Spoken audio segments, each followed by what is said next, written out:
Hey everyone, how's it going?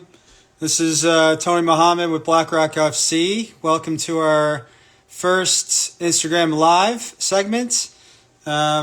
We are launching this project as a way of getting in front of all of our BlackRock people out there and spreading the message about the work that we're doing and the kids in our program, all those things. So this is the first of many to come. Thanks for you guys for joining in. I can see everybody rolling in right now. Awesome to have you. So tonight we're starting with one of our players coming out of our BlackRock FC residential academies at High Mowing School, which is a residential boarding school in Wilton, New Hampshire. It's one of three programs that we will have online starting in next year. Currently there's two, one at Northwood School in Lake Placid, New York, and then, as I mentioned, this one at High Mowing School in Wilton, New Hampshire. So tonight we have, or this morning, depending where you are, we have Kush Mohan, which is he's a rising senior from Sydney, Australia, just about to finish his first year with us at High Mowing School. So before I get him on, I just want to give you a little bit about him. He came to us through the Needham Sports Group based out of Sydney. Shout out to Dano for all his work with connecting us to Kush and his family. And so he's been with us just coming on the end of the first year. Coach Miller, the program director and the boys coach at High Mowing School, describes him as an exceptional young talent with a high ceiling. A super athletic winger, can play 7 or 11. Strong cross for the ball, likes to come across the grain, come inside, drive inside to take chances, and a nose for goal.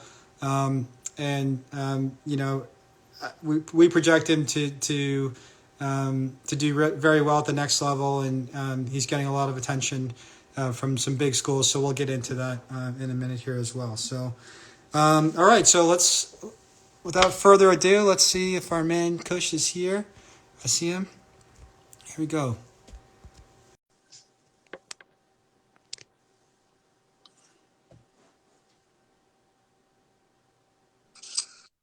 Hi Kush, Tony, how are you? all right, buddy. Yeah, not too bad. How are you? Am I sideways or you sideways? You're sideways. Been doing all that sideways. This is my first one, so I'm a rookie at this. So cool, man. Well, thanks for your time. I see a lot of your teammates are here, shouting you out and supporting you, which is pretty cool. So as you know, tonight we're just really want to get to know you a little bit. Nothing too crazy or out of the ordinary. Really just understand your journey, your pathway up until now. Understand, obviously, where you come from, life in Sydney before you arrived in the U.S., and then we'll finish up with a bit of fun. I've got some rapid fire questions that should make things fun for you. So Sounds good. good stuff. So just really quickly, Kush, just tell us about where you're from, what part of Australia that you came from. What club were you with, all that stuff. So I came from Sydney, Australia, which is on the east side, and it's one of the biggest cities there.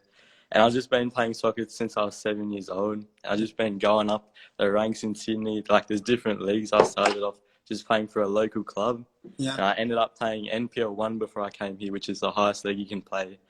But basically, in Australia, like, the academic and soccer pathway isn't really aligned too much. So it's either one or the other. You can't really do both at the same time. So I saw the opportunity to come to New Hampshire to play, and I've always wanted to go to college in the US. So this was just the right opportunity for me.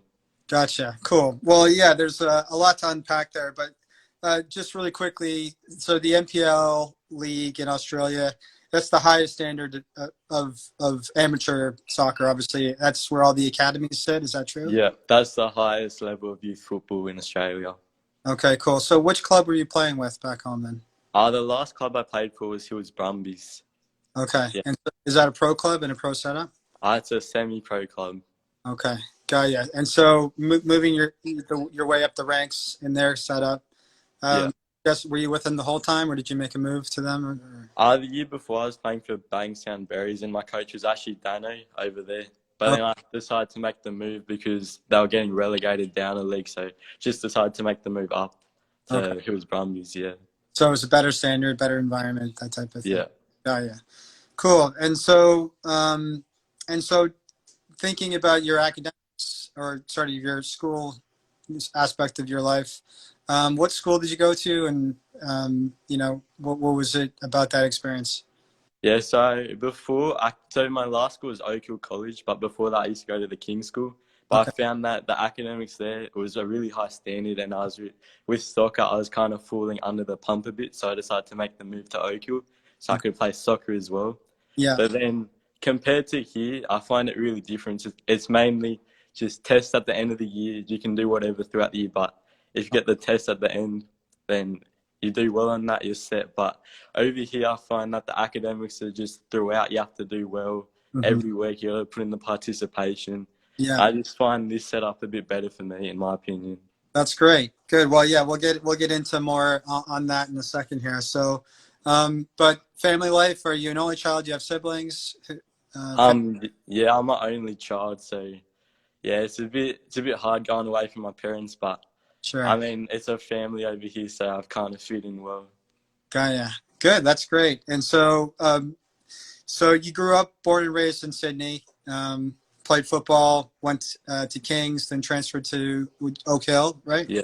Yeah. And so at some point, obviously you mentioned coming across to go to university, but at some point, this idea of coming to the U.S. for high school, not not something that's very typical, or probably a new concept for you and your parents to think about. So tell us about how that came together. Talking to Dano from the Needham Sports Group, how did that all come together and take shape, and what was it about the opportunity that excited you? Yep. So as I said, Dano was my coach at Bankstown Berries the year before. So we still had that contact with him, and I've always told him that I wanted to play in the US. So when he got the call from you that you needed a striker, he just jumped on the phone with us saying, "Oh, there's an opportunity in the US to play," and we're just quick to Yeah. look at it, look into it, and I think it happened in the space of 2 or 3 months that I ended up over here. Yeah, everything happens for a reason, right? And it just happened that it was the perfect time and place for you. Yep. Right place, right time. Yeah, exactly. And I'm pleased it worked out for you. So, um, awesome. Well, so you mentioned obviously the academic experience, the key differences from Oak Hill, King's College, and now at High Mowing School. So let's just talk about that for a second. You mentioned back home, it's really just about final exams or maybe the midterms, whereas in between, not as much engagement necessary or participation. So, what is it about this environment that you're in now? Is it smaller classes? Is it the relationship with the teachers? What is it Um, about it? I would say it's the smaller classes as the biggest point, but also the relationship with the teachers. Like we know them on a first name basis. It's just like a big community, you could say. So Yeah, yeah, I find that even if you're like falling behind a bit in class, I'll give you a nudge, say, "Oh, you need to do this better. You yeah, need to do another thing better, just to get your grades back up to what you should be getting." right. Got ya. No such thing as skipping school when you live at school, right? Yeah, got ya. Good. And so obviously that would be an appeal, for any family thinking about the academic experience. And so, you mentioned first name basis. Obviously, it's a pretty tight community. Do you feel like the teachers are accessible outside of class for extra time for makeup projects or makeup things? Is that a thing? Yep. So most of the teachers actually live on campus, so you could just go up to their house, knock on the door if you have a question, or just we have their phone numbers. We can just shoot them a text message or something. And also, because we play for BlackRock, they have the understanding that we are, and we don't have as much time as some of the normal students. So if you need an extension, they're happy to give one. Got ya. Good. Um, cool. And so the the soccer side of things now, thinking about, I guess, identifying some differences. I know, MPL league in Australia is a very high standard. This year, unfortunately, we all know because of COVID, it's been a struggle, in a fight every day to try to get matches, that type of thing. But, in the environment you're in, you're training twice a day, right? I mean, so you're getting regular touches, able to keep up your fitness. What's that been like? How would you Yeah. describe? Yeah. So the football here compared to Australia, I couldn't really compare it, to be honest, because all the boys here play for their national teams, or most of them do. They're all from different styles of football, and when it comes to one, it's just unmatched in my opinion. Really? And they're also playing in mixed age groups. It's not just under 16s, under 17s. It's just 18, 17, 16, 19. Everyone's different ages, so Yeah. it's a really competitive environment, I find. That's great. And some people might think that that's a drawback that you're not playing with all the best 18, 19s. But I guess thinking about yourself, would you still value that opportunity as a younger player to be in the mix with these guys? I mean, I wouldn't really. I would say this environment's better because in under 16s, like you can be physically faster, stronger, but you're not getting pushed to your highest abilities. But over here, everyone's bigger than you. You have to be competitive in the mix of it. For sure. Nice. And so just thinking about, the culture of the team, again, I understand there's a lot of frustration. We're seeing that and hearing that from players across the board, really, just not being able to get games, which is what we are, wired to do. But how would you describe sort of the vibe or your relationship with your teammates? Are you guys, I'm guessing you live together every day, you eat meals and classes. You're Yeah. probably pretty tight, yeah? I could say they're friends, but they're more family to me. Yeah. Like, it's pretty much a brotherhood, if I'm being honest. We're all really close. We muck around with each other. We pretty much do everything in our lives with each other. So, yeah, I'd say it's a brotherhood. Don't start crying on me, Coach. We got more. Just kidding. That's great, man. That's cool. Well, obviously we spent a lot of time making sure that we're bringing the right kids into that environment. So I'm pleased that you've made that connection with them. So, okay, cool. So moving on now, thinking about your college process. Obviously, I know this is, there's a lot of nuance, a lot of specifics that goes into that. So just talk to us about, things that you're doing yourself in preparation and thinking about making the transition, conversations you've been having, that type of thing. What are you up to there? Yep. So, because of COVID, everything's been pushed back a bit with the dead period and everything. So, I've mainly just been keeping colleges updated on my status, like my new academics that come out, or just even new highlight tapes, just sending them emails day after day, just Nice. to keep that interest there. Right. Yeah, I think that's an important point. And just for some context, because I know there's some people back home that are watching this.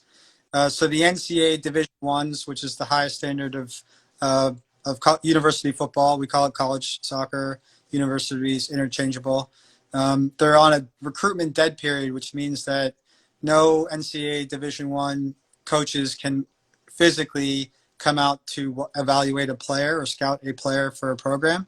So what Coach is saying is that the dead period is extended through June 1st, which means that every player in this country is left with, as Coach said, creating highlights, updating their CVs, being proactive with researching schools, seeing what they're up to. So when that June 1st comes, they're prepared to showcase themselves and get out to different events, which we'll talk about here in a second. So that's great. And so I know you've had some initial conversations. Obviously, it's still early, but can you just give us a sense of some of the schools that you've been talking to or in contact with?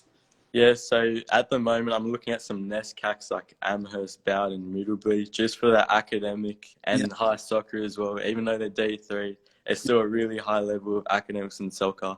Yeah. And I've been looking at some Ivy Leagues and schools on the northeast end of America. But I've also been talking with UCSD and a couple down in the West Coast as well. Okay, so UC San Diego. You mentioned the Ivy Leagues, which obviously is very, very high, arguably the highest academic standard in this country, at least for sure. Which schools? Can you give us a few names? Just I know I don't want to name drop on you here, but just give us a few names that we could. From the Ivy Leagues? Yeah. Dartmouth, Brown, Cornell would be the main ones, yeah.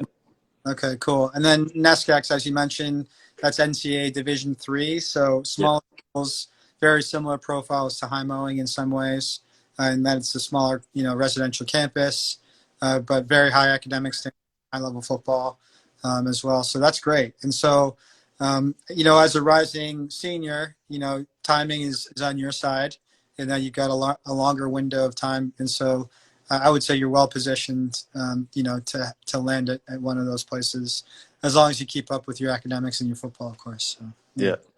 good. Okay, good. And so, um, so the next question is really just about your overall experience and thinking about life in America. I mean, it's different.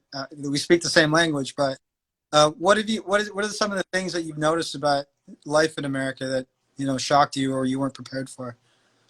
I mean, I really haven't been out that much because of COVID, Sure, yeah, but in the New Hampshire area, it's really green and there's really nice landscapes and stuff. But I feel like it's more of a tighter community, like everyone knows each other yeah. around this area. And yeah, it's just fun. The people are more friendly as well.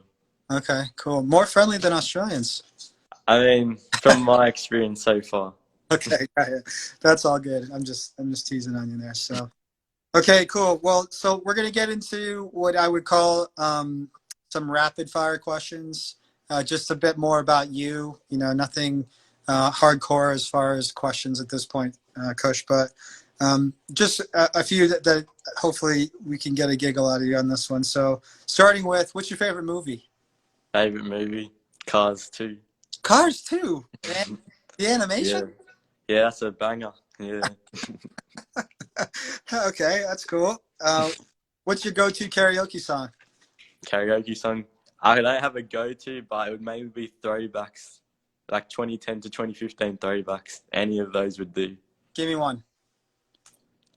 You put me on the spot. I Come on. can't say one off the top of my head. You got one, but I don't want you to sing it. Just tell me the title. Hmm. Honestly, I can't. Like, I'm Oh, mind blanking right now. Yeah. is it a boy band or is it a female artist or? I think it would have to be just a male artist. Yeah. Okay, all I right. mean, if you ask the boys in the shower, we always have tunes going. They would probably be able to say one for me. Okay, who's your favorite most current artist? Current artist, probably Drake. Okay. Yeah. Yeah, that's my boy from Toronto. All right. Is there one thing that you still have from childhood that you keep with you? I have a few plush toys in my room just to remind me of home, That's and I cool. also have a mug with a picture of my dog on it, so that Uh, just reminds me of him. That's cool. What's your dog's name? Milo. Shout out to Milo. Okay. Favorite meal or favorite food? Favorite food, lamb burger, which is like a lamb pasta kind of thing. That sounds like an Australian thing. Not really, it's more Italian. Oh, a lamb. It's a lamb burger. Lamb pasta. Oh, lamb pasta. Got you. Sorry, lost in translation there. Okay. What was the last gift that you received? Last gift, I don't know. I get a lot of things delivered to me, so probably a Walmart package. Okay, from mom and dad. Yeah, Got you. Okay. What's the one thing that you miss the most about home? probably just family life in general, and also the nice weather. It's Yeah. a bit cold up here. Yeah. Got you. Yeah, Got you. Okay. All right. These ones are for our Australian folks back at home. I got these prepared for me, so I apologize if I mispronounce anything. So, Aussie rules or rugby league?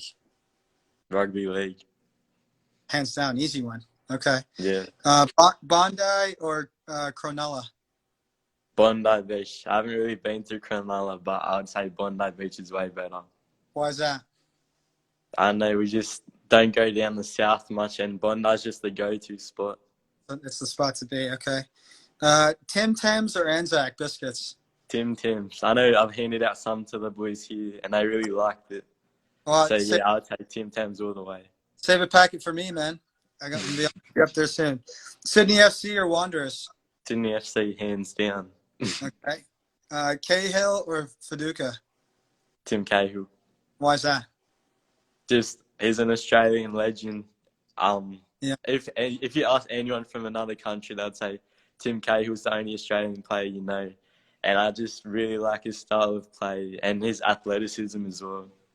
Fiduka can bang some goals. I saw him back So in the can day. Cahill. Yeah, that's true. All right. All right, last one. Is it football or is it soccer? I know it's a debate in Australia too. So what is it? I mean, football in Australia, you would refer to as soccer. Like, if you say football in Australia, everyone would know it as soccer. But over here, if you say football, you think of like American football. So I Right. don't know. Yeah, it's a tough one.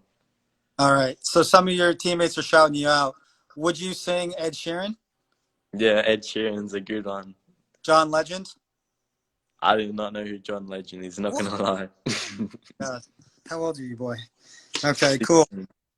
All right. Well, that's it for questions, Coach. And I know you got study hall coming up here, so I don't want to keep you too long.